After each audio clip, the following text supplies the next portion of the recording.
Bonjour à toutes et à tous, je suis très heureux de vous retrouver pour cette nouvelle vidéo sur l'actualité des marchés.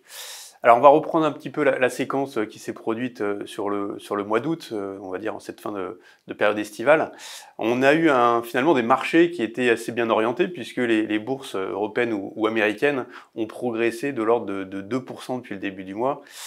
Et dans le même temps, on a des marchés obligataires qui se comportent toujours bien avec une faible volatilité, en tout cas jusqu'à la fameuse réunion de Jackson Hole où il y a eu quelques surprises.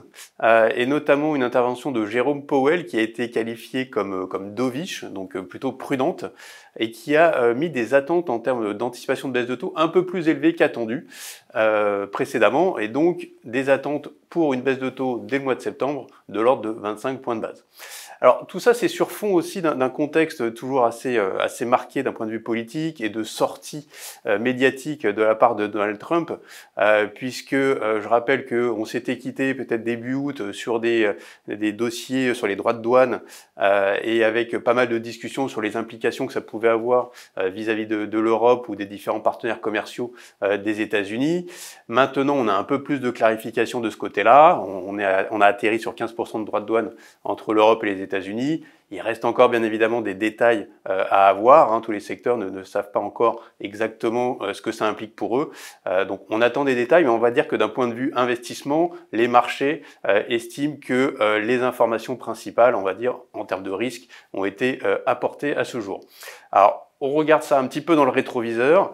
De même, la saison des résultats des entreprises, que ce soit aux États-Unis ou en Europe, est un petit peu dans le rétroviseur maintenant. C'était très bon aux États-Unis, plutôt moyen en Europe.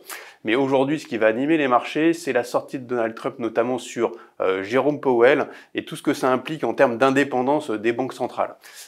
Puisqu'on sait que Donald Trump souhaite remplacer Jérôme Powell. Alors, il ne le fait pas, hein. Jérôme Powell arrive à terme de son mandat l'année prochaine, donc il peut peut-être se maintenir. Maintenant, il a attaqué un de ses gouverneurs, en la personne de Lisa Cook, et il lui a envoyé une lettre pour qu'elle démissionne. Donc, il l'a licenciée. Alors, juridiquement, ça reste à vérifier, hein, est-ce qu'il a le droit de le faire. Donc Lisa Cook devrait rester en poste pour l'instant, mais ça veut dire qu'il y a clairement une intervention de la part de Donald Trump sur la Réserve fédérale américaine. Et si Lisa Cook venait à démissionner, il y aurait plus de gouverneurs qui seraient, on va dire, familiers ou proches de Donald Trump et qui iraient plus dans sa direction en termes de politique monétaire. Alors, qu'est-ce que ça implique pour les marchés? Aujourd'hui, on voit que les marchés anticipent 2 baisses de taux de la Réserve fédérale américaine cette année et à peu près encore 3 l'année prochaine. Donc, on atterrirait vers un taux terminal à peu près autour des 3,25 à fin 2026. Mais c'est un changement de discours, un peu plus dovish, un peu plus prudent de la part de Jérôme Powell, sachant qu'il faut vraiment être vigilant d'un point de vue croissance économique aux États-Unis et d'un point de vue inflation. On peut avoir des données sur le front du chômage qui augmente, hein, donc qui montrerait un ralentissement de ce côté-là. Par contre, c'est vrai que les tarifs douaniers et les politiques mises en place aujourd'hui par le gouvernement de Donald Trump sont plutôt inflationnistes. Donc Donald Trump, qui a l'habitude d'appeler Jérôme Powell Mr. Toulette, hein, Monsieur Trop Tard, parce qu'il souhaiterait qu'il baisse les taux beaucoup plus vite. Aujourd'hui, le risque est aussi d'avoir de l'inflation un peu plus élevée qu'attendu et qu'il baisse trop tôt. Donc on est vraiment sur cet équilibre-là, baisser trop tôt ou trop tard. En tout cas, aujourd'hui, le marché s'oriente sur une baisse de taux de 25 points de base dès le mois de septembre. Côté BCE, bon, on n'attend pas grand-chose côté BCE, hein, il n'y a plus forcément de baisse anticipée par le marché, donc on reste sur un taux directeur autour de 2%. Alors, qu'est-ce qui anime encore le marché? C'est la France, hein, bien évidemment, depuis les annonces de François Bayrou cette semaine. Donc il a annoncé un budget, hein, pour réduire les dépenses, en tout cas réduire le budget d'à peu près 44 milliards d'euros. Et il a soumis aussi au Parlement un vote de confiance le 8 septembre. Alors un vote de confiance qui semble être voué à l'échec, puisque la plupart des partis politiques français ont déjà annoncé qu'ils voteraient contre.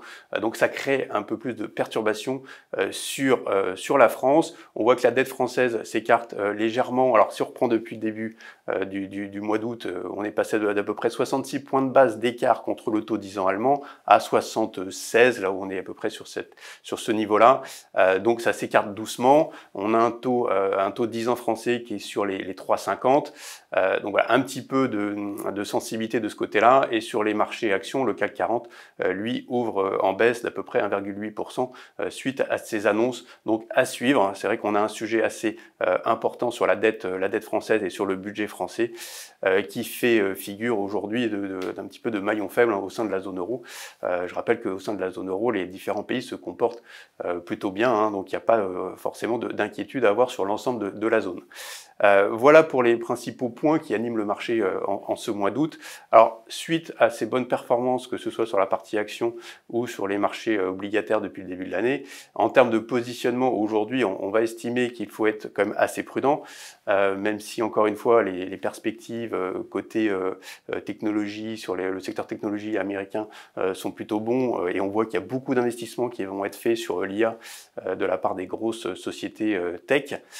Aujourd'hui, on estime qu'il faut être un peu prudent, les valorisations sont assez élevées, donc nous ne sommes pas négatifs, mais on va plutôt préférer attendre un petit peu avant de se repositionner sur les marchés actions, et de même sur les marchés obligataires. On va plutôt avoir une position d'attente en préférant aujourd'hui avoir un petit peu de portage, mais quitte à prendre un petit peu de profit si nécessaire sur certains aspects du fixed income, et notamment un petit peu le high yield de façon tactique, mais on reste très constructif sur la classe d'actifs, étant donné que ça rapporte un portage, un taux de rendement d'à peu près 5%. Voilà pour les principaux messages. Un petit mot sur la duration pour terminer. C'est vrai qu'on a un taux de 10 ans allemand qui est autour des 2,72. 2,72, voilà, ça glissote un petit peu à la hausse hein, depuis quelques mois maintenant. On a un peu de pontification sur le taux de 10 ans américain aussi. On est sur les 4,30. Donc sur ces niveaux-là, on a un petit biais positif en termes de duration. On estime qu'on pourrait avoir des taux qui retracent un petit peu dans les prochaines semaines. Voilà, je vais m'arrêter là. Je vous souhaite à toutes et à tous une très bonne rentrée hein, pour ceux qui reviennent de vacances, et je vous dis à très bientôt. Merci beaucoup.